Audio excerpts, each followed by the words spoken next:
All right, working on a 99 F-250. We're going to put a radiator in it.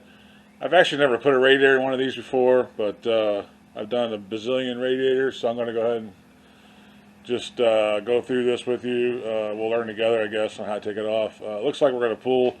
I already got the plug on the underneath. It's on the driver's side. It's really easy to see. There's a little plastic plug. Just turn that out and drain all the fluid out first. And then the first thing we're going to do is pull off this reservoir here. Looks like some 10mm bolts. So I'm going to get the tools real quick and we'll go ahead and pull those off. Alright, so I lied. It's actually 8mm. I'm going to go ahead and pull off this hose first. It goes down to the radiator. And then we'll hit those 8mm.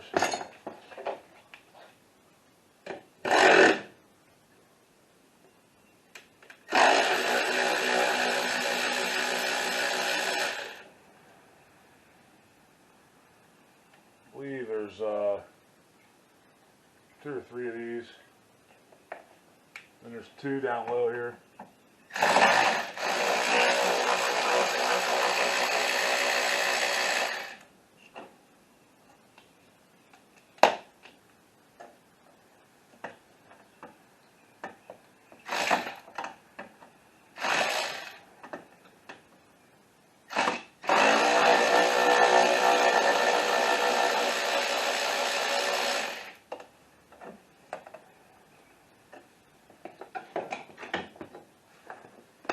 This thing should pop up.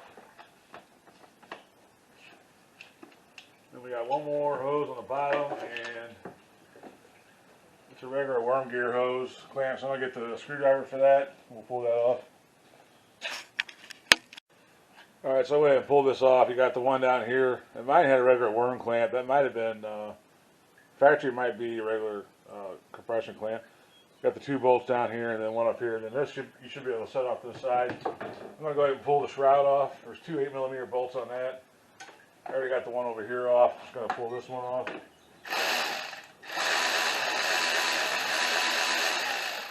Alright. Now we should be able to pull this back, and I think we should be able to just leave it in there. It has 2 little slots on the bottom that it hooks into, but it looks like we should be able to pull this radiator up without disturbing it. So I'm going to go ahead, we got the 2, this one's got 2 clamps on this upper hose. I'm not sure what they're doing here with that, but we'll go ahead and pull this upper hose off, and then I'm going to pull off these brackets, and then I think all we have on the bottom is a couple hoses. Alright, so it looks like that's the reason why there's 2 clamps on here. Someone broke this radiator. A piece of the radiator is inside here, and it's broke off here, so this upper part is broke off into the radiator here, so I'm going to have to or into this hose. So I'm going to have to get a pick and pull that out carefully so we don't lose it back into the, we don't want it going back into that way. So, let me get a, oh, never mind, came out. So this has actually already been broke, and that's why there was 2 clamps on it. So I'm going to go ahead and pull these 2 upper brackets off. They're all 8mm. It's like 4 bolts.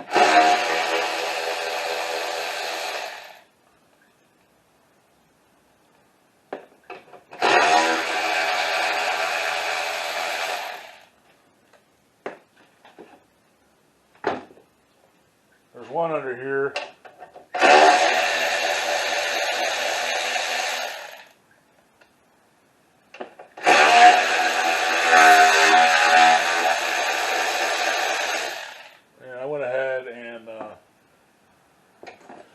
Use a cat claw, and I just popped up the little push clips, and I only just did the 2 right here because I can get it up enough. I don't have to pick this whole panel off. You can get it up enough to get behind here and get this 3rd one out.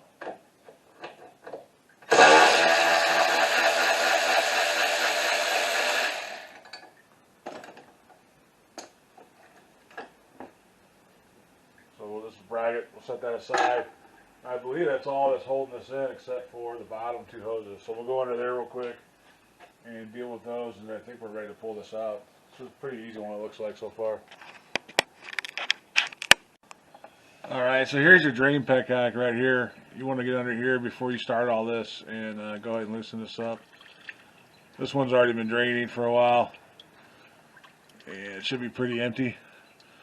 And then here's the two hoses we're going to go after next, right here.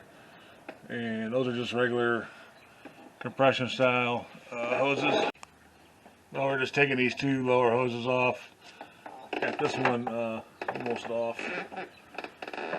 Even if you got it drained out, you're probably still going to lose a little bit of fluid, so make sure you put a pan under here. And this is that hose that goes up to your reservoir up top, the one we just took off. Then we have this other one, and then we should be good to pull this radiator up. Someone's got this clamp kind of twisted the wrong way on this. Probably going to replace this clamp here.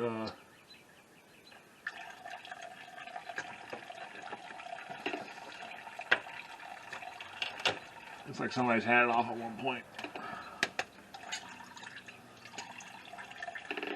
And the same with this one, you're probably going to lose. I'm going to get another pan. This one's almost full. But once we take this off, we'll probably lose some more. So I'm going to get another pan because this one's overflowing almost.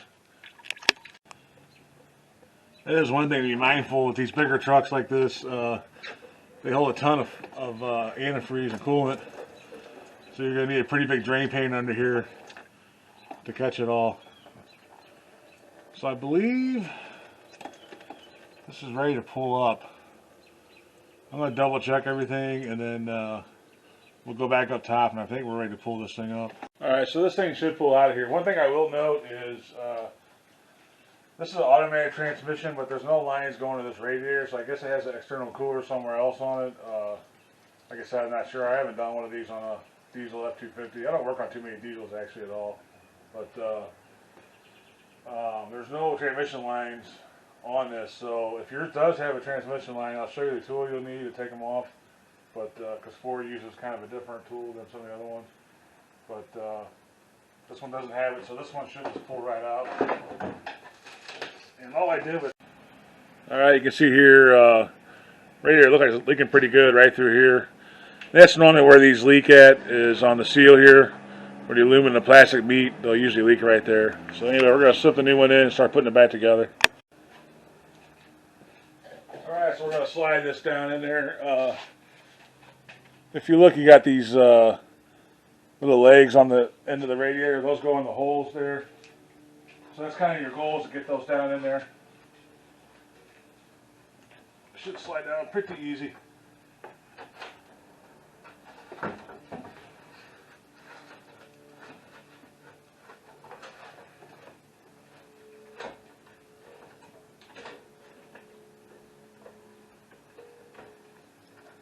Alright.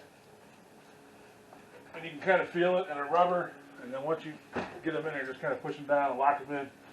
So it's locked in. And I was going to tell you about the automatic transmission line, if you got the cooler lines. Here they are.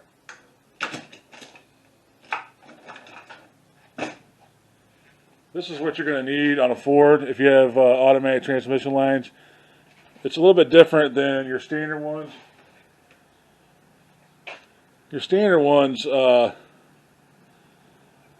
just have one lip here, and you can see on these it's got a shorter lip and then it kind of goes into a bigger lip. And the reason why that is, this has to go, Ford's transmission lines have a little knurl on the end of them, so it has to go around that knurl and then in there. So what you do is you put these in the line, you open it up and go around the line and kind of turn these, push in and kind of turn these a little bit, and then they'll pull out. A little bit tricky if you don't know about them. And I'm actually not 100% sure if these F-250s have that type of line.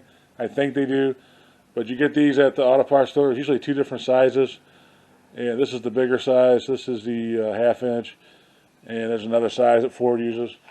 And anyway, that's what you use if you do have transmission lines going into your radiator. You'll use that. And like I said, I'm not 100% sure if Ford uses that on this year, but I think they do. So if they do, if they don't, then they probably use the regular standard ones that I just showed you, which would be these here.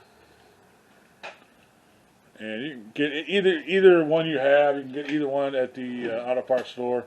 That white set I just that I just showed you, I probably had that 25 years, and I bought it. It's like a little OTC set, and been using it for 25 years.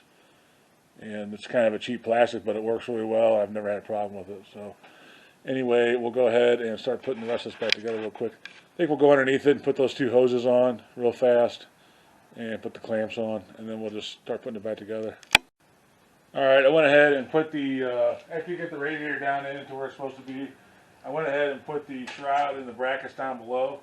There's two little plastic kind of catcher things down there, and it clicks the shroud, should click into that, slide into it. It just holds the shroud from moving down below. And then we're going to put the two upper bolts back in real quick and get the shroud in place. I did replace the top radiator hose on this one.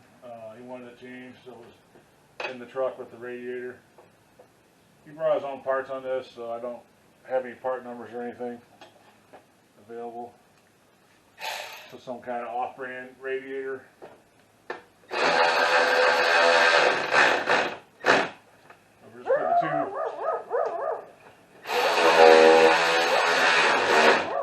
Just put the two 8mm bolts back in.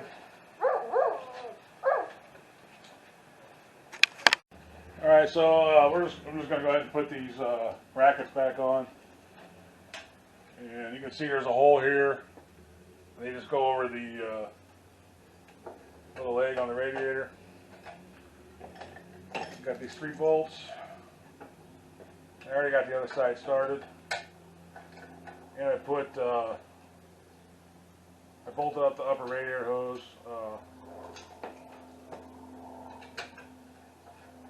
On it, which is a regular worm clamp.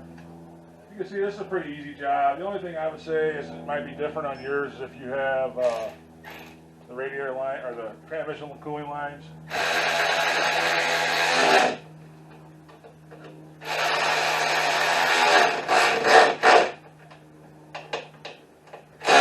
And these are 8mm bolts, so you don't want to over torque these; it'll break right, snap right off. Get it nice and snug.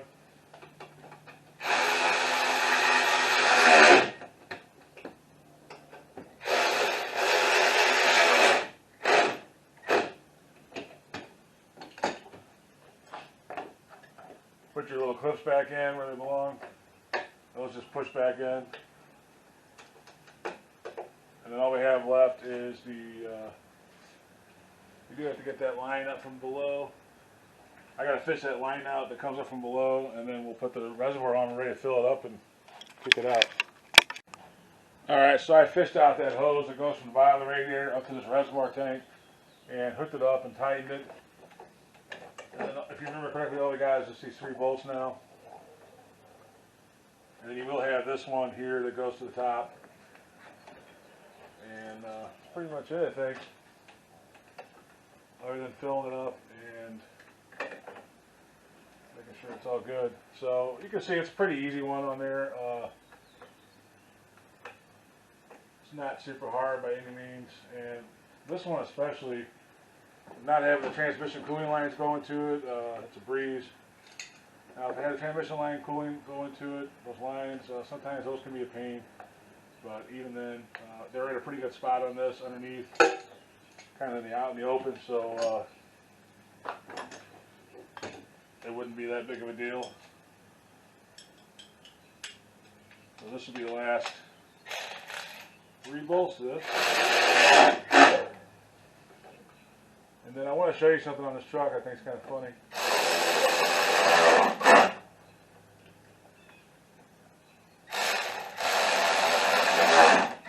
So what we do to fill this, I would just take the cap off, fill it up, turn it on, turn the heat on, and make sure the heater core opens up, and keep filling it until it's full, and then you should be good. There shouldn't be any kind of purge or anything that goes on with this. So at this point you'll be done with it. I do want to kind of show you something kind of funny on this truck. See if I can get you in there. Let me get you out the stand here and I'll get you in there. So I think this might win Hoopty of the Year award. Or it's definitely going to be number 1 right now. We still got some of this year left. But you can see here, this is a hose clamp holding the positive cable to the battery. This is the primary battery that goes over to the secondary battery. So he's got his whole system relying on a hose clamp, a regular hose clamp. Pretty cool. I like that.